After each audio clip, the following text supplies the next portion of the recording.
Hi, my name's Dan, and this video is one in a series of videos that I'm doing talking about digital electronics, focusing on the basic logic gates that build up and make the rest of digital electronics.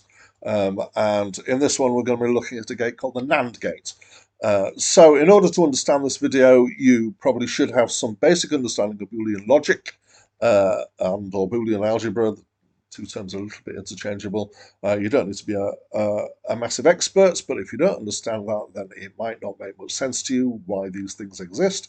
And an understanding of the principle of logic gates would help you as well. And as it happens, the first video in this playlist is a video in which I go into that in quite a bit of depth. So now let's have a look at the NAND gates. Okay, what do we mean by NAND? So possibly haven't heard this term in your Boolean logic.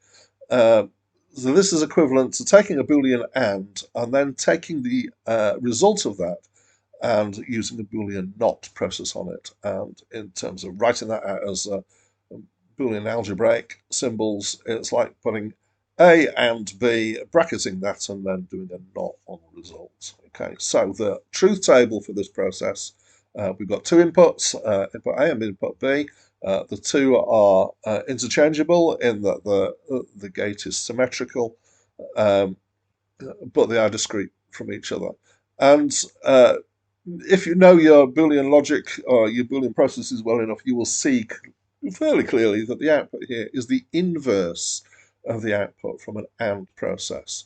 So if we've got both of our inputs are 1, then our output is 0. But in every other case, our output is 1. So let's quickly go to my simulator and show this in action.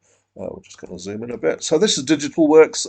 It's software which allows you to simulate digital electronics.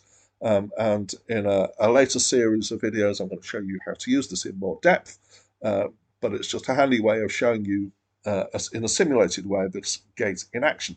So the symbol for this gate is the same as the symbol for the AND gate. So it's got a flat bottom and a curved output end, but it's also got this little bobble on it. And the bobble on the outputs indicates that the output has been inverted. And this is the case in all the logic gate symbols. That if you have this bobble, it means you've got an inverted output. And we've got two inputs that we can interact with here. We can switch them on, which is red, and off, which is white. And they can act independently. And we've got an output which is currently giving us a 1 output. And the way to switch that off is to give both of the inputs as ones, as we saw in the truth table.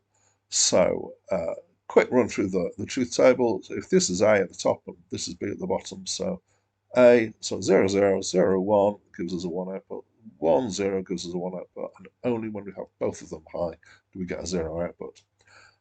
That's all you need to know probably about the NAND gate, so that's it from me for now.